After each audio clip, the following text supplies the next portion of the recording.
Before we begin, I just want to say thank you for all of you who have subscribed to my channel. We're now at 5,000 subscribers, which is a huge personal milestone for me. Thank you, and I'm looking forward to seeing the channel continue to grow. Now back to the episode. Hey, what's up guys, it's T-Bone here, and welcome back to another episode of playing Legendary Game of Heroes. It's preview day, and as usual, we'll be taking a look at the cards that are available for the upcoming event, Fostered by Flames. It's a Fire Commander event, and the event cards this time are Dragon types.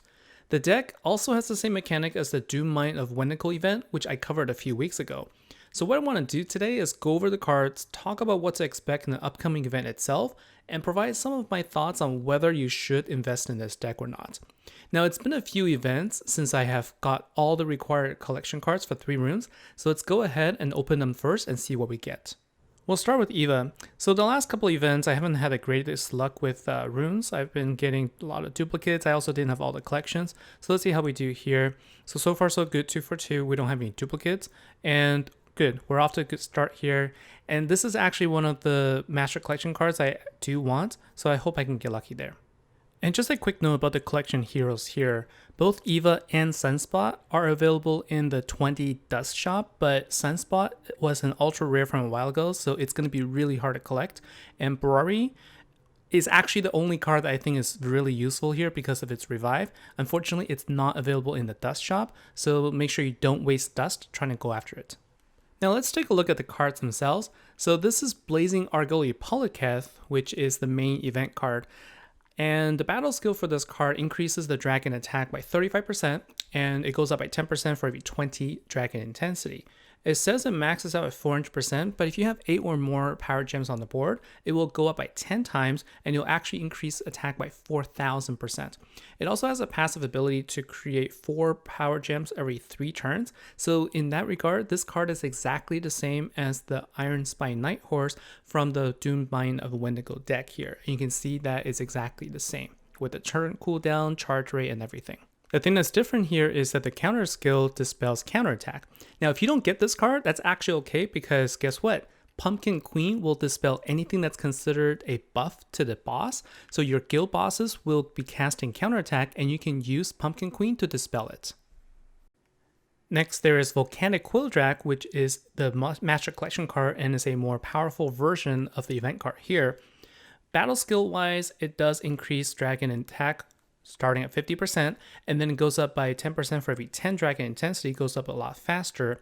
It maxes out at 500%, and if there's 8 or more on the board, more power gems on the board, then it goes up by 10 times up to 5,000. So intensity wise, you need to get it to 450 to get to the maximum. Passive ability also creates 6 power gems every 3 turns. If you compare this to Dynamite Dougal, it's exactly the same. The difference is, again, counter skill is different, so it dispels dodge here. Now, what you should expect is there's going to be no dodge for any of the bosses because the Master Collection cards typically don't dispel anything in the event it's in. And now we have the support card, Ember Morsitans. Now, if I can be honest here, I'm not really a big fan of the artwork here. This card doesn't look so much like a dragon to me as it does like a centipede. Anyway, we'll go and take a look at the battle skill here. So this card gives you immunity for 1 turn, and you get heal if you get attack while you're immune. And it heals for 5% recovery for every 4 dragon intensity, and a passive ability gives you additional 5 gems every time you attack. Now, if you compare this to the Hard-Hearted Josephine, you can see that this card is slightly better because it has 1 less intensity requirement for you to get recovery. So that means you're going to get a little bit more heal over time as your intensity goes up. So this is one card where there's a little difference from the last event. And it counters poison, which is a pretty nasty debuff. So definitely you want to make sure you have that in your team so that you can prevent getting hit by poison. And finally, we have the ultra rare card Infernal Mariasora, which is very similar to the support card in that you get immunity for a turn. You heal when you get hit during the immune period. And also when you get hit, you have a special status boost for all the other cards. So your Master Collection hero and your event cards will generate Power Gem 2s, and your support card will create 1 additional Fire Gem. So that's what resiliency is. It was pretty confusing for people when it first was introduced, but hopefully this clears up a little bit. The passive skill also will create additional fire gems and power gems, so it's a very powerful card to have, but as I said in the previous event where this was introduced, not really necessary if you're looking for a budget-friendly deck.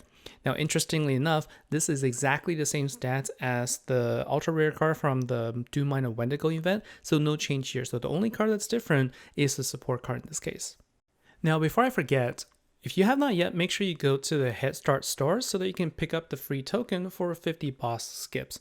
It does help reduce the grind a bit, but if you're just starting out and you don't have a great team, then I would recommend actually not spending the 500 gems to get additional 50 bosses, because you might have a harder time with the boss at that point. And that's a good segue into what I want to cover for the second half of this episode, and that is talking about whether or not I think this deck is worth the investment. And to do that, what I want to do also is showcase what this type of deck can do. So I'm using a previously recorded video from the Doomed Mine of Wendigo event where I have a couple of decks that I built against level 310 actually legend bosses, so that we can see how the overkill can work with this deck. So personally, I think that this deck is really awesome. But I was able to take advantage of its full potential because I had other cards that could go with it. This was a free-to-play deck for me. I was able to get the cards without spending anything. I was able to get 1 Master Collection card and 2 event cards, and I had previous cards that gave me the ability to get additional power gems, and that's really what's required in order for this deck to shine if you're mostly free to play. So there are different ranges that you can invest in. I think that the best setup, I personally, is going to be 4 Master Collection cards and 1 Ultra Rare, because that gives you a total of 30 power gems on the board, mostly power gem 2s and 3s, and including the bonus attack, you're going to be dealing some insane damage there. But then as far as a free-to-play deck goes, being a fire dragon deck, there are both sort of limitations and also some benefits that you gain. So because this is a dragon deck, not many people has the dragon card relics that's available, so it is going to be a limitation there in terms of getting intensity. However, there are other cards that can give you fire power gems. You notice I'm using Bashma here, and the reason I'm using Bashma is because I needed the additional power gems on the board in order to gain the damage. And so there's actually Alex from the previous Fright Fennec Fest event that gives you fire power gem 2s, so you can use that to your advantage here, and so you don't actually have to go after the ultra rare card. You can get additional power boost from that, and you can also use the Pumpkin Queen to help you dispel counterattack, as I mentioned earlier. So there are a little bit more options here. So I think in terms of what you can get out of this deck, if you don't spend a lot, if you can at least craft the Master Collection card and get one of the event cards, I think you're going to be able to do pretty well in the event. And also those cards will be useful in the future, as I've shown you multiple times, where you can build some really powerful Slayer decks in the future as well.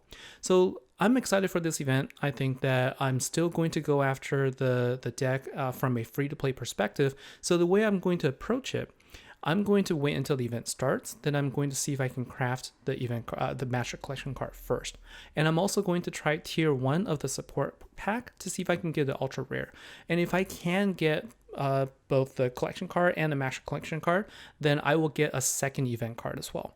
And hopefully I can get the ultra rare card as cheaply as possible, but I will probably spend a few thousand gems on this particular event, hoping to get lucky. Looking past the event deck itself, looks like overkill objectives are here to stay, and it looks like the rewards are going to be focused on helping us get guild versus guild hammers, mauls, and even cudgels. And there's also going to be a new boss, Ultra Kill Boss, so we're going to have to see what the details are going to be like when the event starts. For the next episode, I would like to focus on deck building. So we're going to take a look at different decks and different cards and combinations and see what we can do to maximize our damage output. I would love to also hear from you as well, so comment down below. Let me know what decks you like to use and what cards you plan on mixing and matching, and we can see what decks we could potentially use. So until then, thanks for watching, and I'll see you next time. Take care.